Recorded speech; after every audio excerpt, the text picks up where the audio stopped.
श्रद्धा जो है, श्रद्धा आस्था जैसी ही होती है। श्रद्धा और आस्था में थोड़ा फर्क है।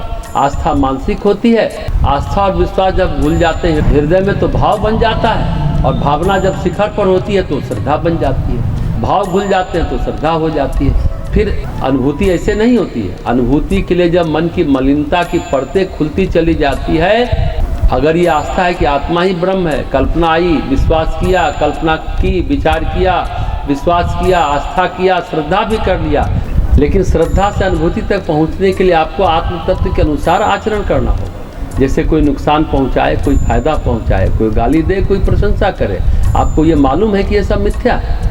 आपके मन के मनोभाव जो हैं, मन की उर्मियाँ, मन की तरंगे मारनी पड़ी।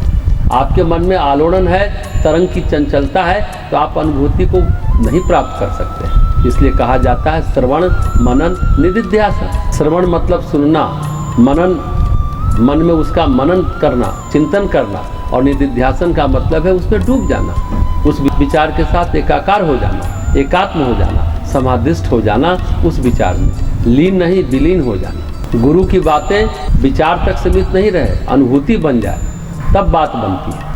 श्री अरविंद ने इसमें अपनी अनुभूति लिखी है। जो उपनिषद के मंत्रों के साथ, गीता के श्लोकों के साथ समाधिष्ठ हो जाते हैं, विचार में जब आप समाधिष्ठ हो जाते हैं तो अनुभूति क्या होती है?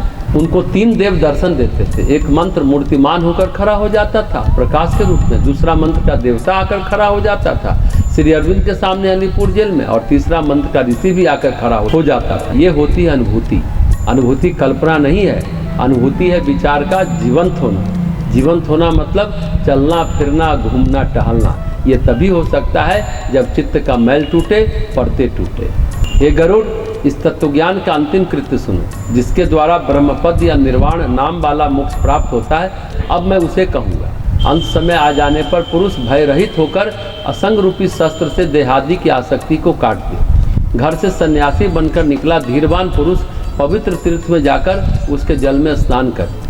तदंतर वहीं पर एकांत देश में किसी स्वच्छ एवं शुद्ध भूमि में विधिवत आसन लगाकर बैठ जाए तथा एकाग्रचित होकर गायत्री आदि मंत्रों के द्वारा उस परम शुद्ध ब्रह्माक्षर का ध्यान करे। ब्रह्म के बीज मंत्र को बिना भुलाए वह अपनी श्वास को रोककर मन को वश में करे। मन रूपी घोड़े को बुद्धि रूपी सारथी द्वारा सांसारिक विषयों से उसका नियंत्रण करे।